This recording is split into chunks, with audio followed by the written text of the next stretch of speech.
Nahmaduhu wa nasta'inuhu wa nastaghfiruh wa na'udzu billahi min shururi anfusina wa min sayyiati a'malina. May yahdihillahu fala mudilla lahu wa may yudlilhu fala hadiya lahu. Asyhadu an la ilaha illallah wahdahu la syarika lahu wa asyhadu anna Muhammadan abduhu wa rasuluhu la nabiyya ba'da. Allahumma shalli wa sallim wa barik ala nabiyyina Muhammadin wa ala alihi wa sahbihi ajma'in. Amma ba'du fa ya ibadallah ittaqullaha haqqa tuqatih wa la tamutunna illa wa antum muslimun.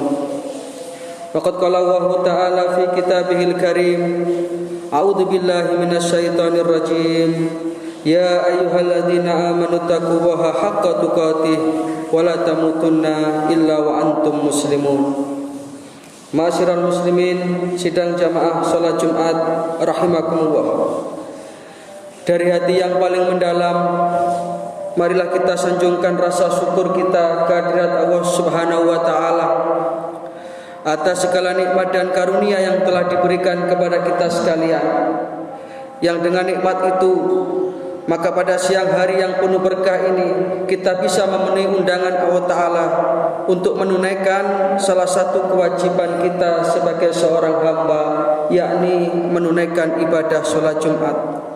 Mudah-mudahan ini adalah merupakan bukti nyata dari keimanan kita, sehingga dengan itulah kita termasuk orang-orang yang beruntung. Karena di dalam Al-Quran surat Al-Jumu'ah ayat 9, Allah Subhanahu wa taala berfirman, a'udzu billahi minasyaitonir rajim. Ya ayyuhalladzina amanu, wahai orang-orang yang beriman. Maka ketika kita merasa mempunyai iman, mestinya terpanggil dengan ayat ini.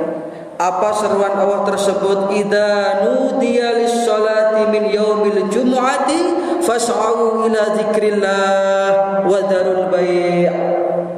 Ketika sudah dikumandangkan panggilan sholat Jumat kepada kamu sekalian, maka fas'au, bersegeralah engkau memenuhi panggilan Allah tersebut, wadarul bai', dan tinggalkan jual beli. Redaksi ayatnya meninggalkan jual beli, tetapi makna luasnya adalah tinggalkan segala aktivitas kesibukan keduniaan kita. Yang pedagang silakan meninggalkan pasarnya, yang guru dan siswa silakan meninggalkan sekolahannya, yang petani silakan tinggalkan sawah dan ladangnya, yang pegawai silakan tinggalkan kantornya. Untuk apa? Fas'au ila dzikrillah, bersegera memenuhi panggilan Allah. Jikalau kita memang betul-betul beriman, maka alhamdulillah semakin cepat kita memenuhi panggilan Allah Ta'ala untuk menunaikan ibadah sholat Jumat ini, menunjukkan bahwa itulah kualitas dan derajat kita di hadapan Allah. Ketika kita ingin tahu bagaimana posisi kita di sisi Allah Subhanahu wa taala, jawabannya ada dalam diri kita sendiri. Bagaimana kita memposisikan Allah Ta'ala dalam hidup kita. Apakah kita mengutamakan panggilan Allah atau kita masih tersibukkan dengan yang lain-lainnya? Mudah-mudahan kita termasuk orang-orang yang senantiasa dibimbing oleh Allah Ta'ala di atas jalan kebenaran, sehingga kita senantiasa mengutamakan panggilan Allah Ta'ala dalam kehidupan kita. Yang kedua, salawat serta salam mudah-mudahan senantiasa terlimpah kepada junjungan kita baginda Rasulullah Shallallahu Alaihi Wasallam, Nabi akhir zaman yang menjadi suri tauladan dan panutan bagi kita umatnya. Marilah kita menjadi pengikut beliau, sehingga kelak kita di akhirat akan dibangkitkan bersama rombongan beliau di dalam naungan ridha Allah Subhanahu wa taala. Hadirin sidang jamaah salat Jumat rahimakumullah. Salah satu bentuk kasih sayang Allah Subhanahu wa taala kepada kita umatnya adalah kita ini diingatkan dengan hakikat kehidupan dunia ini. Berkali-kali berulang-ulang Allah Subhanahu wa taala mengingatkan tentang bagaimana sesungguhnya hakikat dunia ini kepada hamba-hambanya yang beriman, sehingga ia tidak sampai terlena, tertipu, terperdaya dan terpesona dengan kehidupan dunia ini sampai-sampai ia melupakan akhiratnya. Naudzubillah min dzalik. Hidupnya hanya ia gunakan untuk memperturutkan kesenangan dunia. Sehingga orang mengukur sukses itu adalah dari banyaknya harta yang dimiliki. Orang mengukur sukses itu dari tingginya pangkat dan jabatan yang ia sandangnya.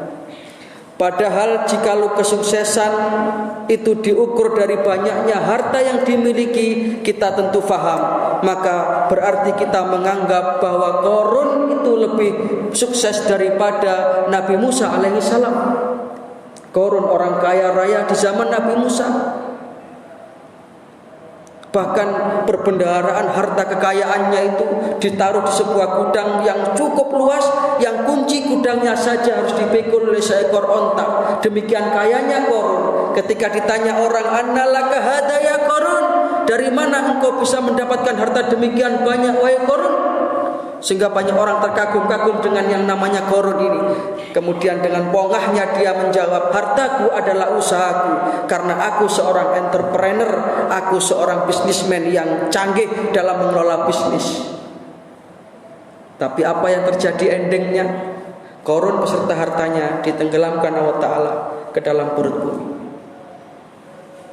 Maka tertipulah orang yang menganggap bahwa sukses itu adalah banyaknya harta.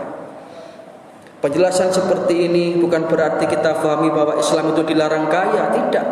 Islam itu justru memberikan motivasi kepada umatnya untuk menjadi orang yang kaya. Tetapi kekayaan yang membawa kemaslahatan bagi umat. Harta yang bisa kita bawa sampai nanti kita menghadap kepada Allah Ta'ala. Ini orang yang sukses.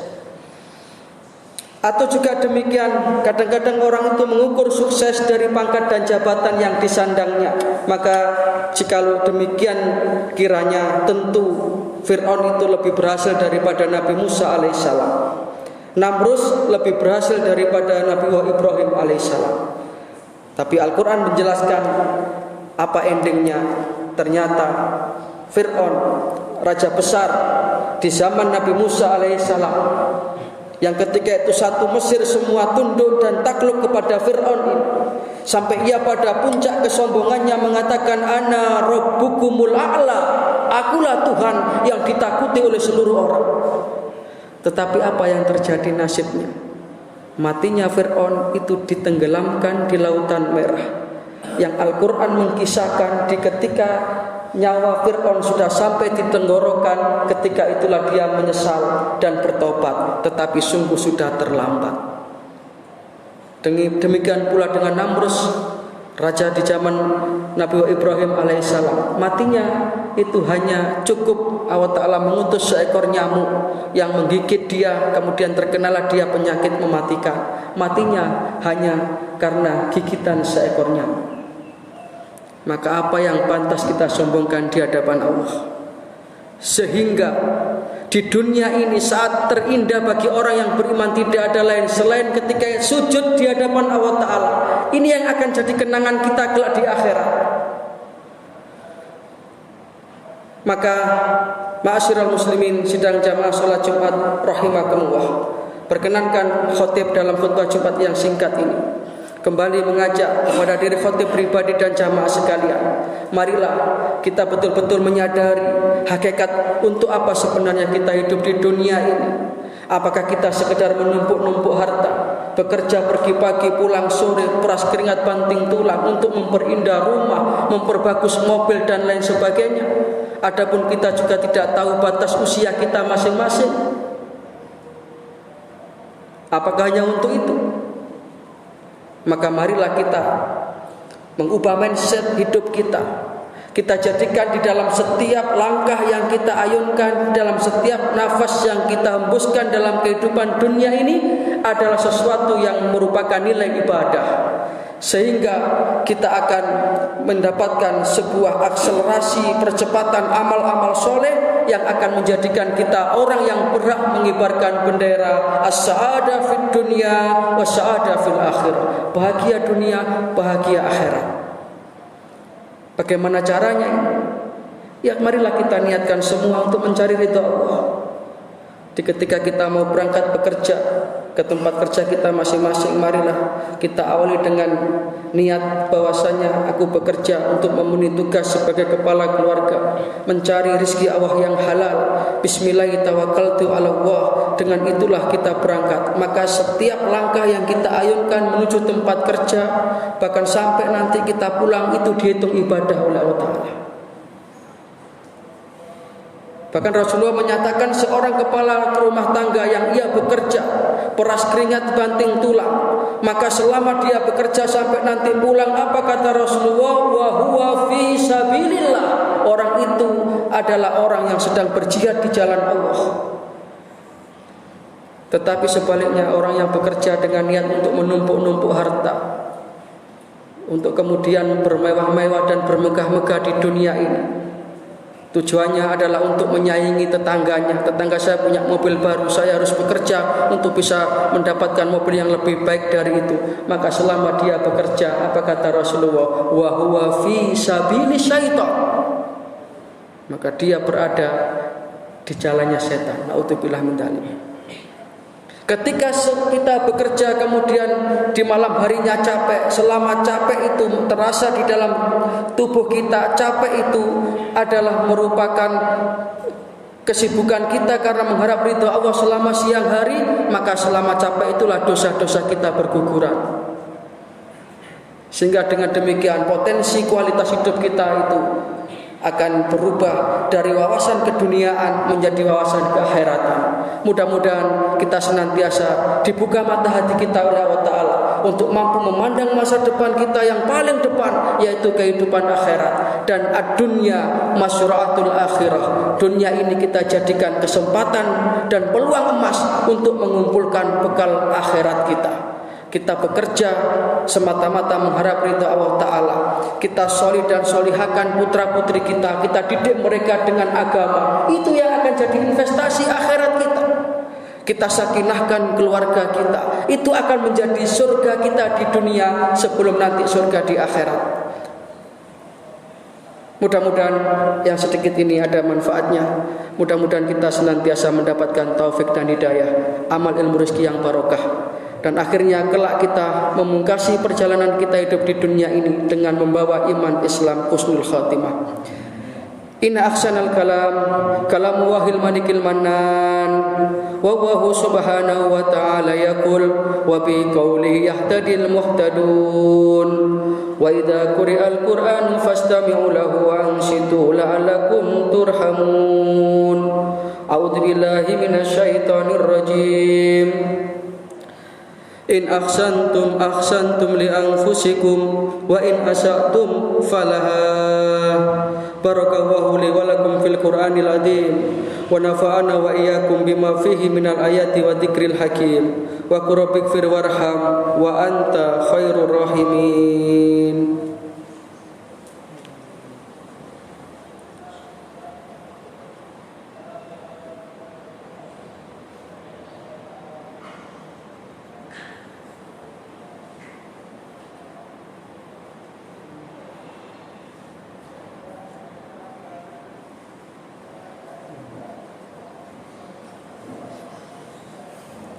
Alhamdulillah, alhamdulillahilladzi bi ni'matihi tatimmu sholihat. Wassalatu wassalamu ala nabiyyina Muhammadin sallallahu alaihi wasallam as-sayyidah sadat wa ala alihi wa sahbihi ahlul fadaili wal karamat. Amma ba'du fa ya ibadallah, usikum wa iyaya nafsi bitaqwallah faqad faza man ittaqa. Waqad qala Allahu tabaraka wa ta'ala fi kitabihil karim wa huwa asdaqul qailin. A'udzu billahi minasy syaithanir rajim. Ya ayyuhalladzina amanu taqullaha wa kunu ma'as shadiqin. Faya ayyuhal hadirun i'lamu anna Allaha amarakum bi amrin bada'a fihi bi nafsi wa sana bi malaikatihi musabbihati bi qudsi. Wa qala ta'ala wa lam yazal qailan alima inna Allaha wa malaikatahu yusholluna 'alan nabi ya ayyuhalladzina amanu shallu 'alaihi wa sallimu taslima. Allahumma shalli ala Muhammad wa ala ali Muhammad kama shallaita ala Ibrahim wa ala ali Ibrahim wa barik ala Muhammad wa ala ali Muhammad kama barakta ala Ibrahim wa ala ali Ibrahim Ibrahim innaka Hamidum Majid. Allahumma ighfir lil muslimina wal muslimat wal mu'minina wal mu'minat al ahya'i minhum wal amwat innaka sami'un qaribun mujibud da'wat ya qadiyal hajat. Allahumma sallimna ya Allah min afatid dunya wa adabil akhirah. Allahumma sallimna min fitnati hadhihi zaman. Rabbana hab lana min azwajina wa dhurriyyatina qurrata a'yun waj'alna lil muttaqina imama. Rabbana ja'alna muqimas shalah wa min dhurriyyatina Rabbana wa taqabbal du'a. Rabbana ighfir lana wa liwalidina wa lil mu'minina yauma yaqumul hisab. Rabbana atina min ladunka rahmah wa hayyi' lana min amrina rasyada. Rabbana atina fid dunya hasanah wa fil akhirati hasanah wa qina adzabannar. Subhana rabbika rabbil izzati amma yasifun wa salamun alal mursalin walhamdulillahi rabbil alamin. Ibadallah, inna Allaha ya'muru bil adli wal ihsan wa ita'i dzil qurba wa yanha 'anil fahsya'i wal munkar wal baghi ya'idukum la'allakum tadhakkarun. Fadhkurullahal 'azima yadhkurkum washkuruhu 'ala ni'amihi yazidkum wad'uhu yastajib lakum wa la dzikrullahi akbar. Aqimis shalah. Innallaha wa malaikatahu yusholluna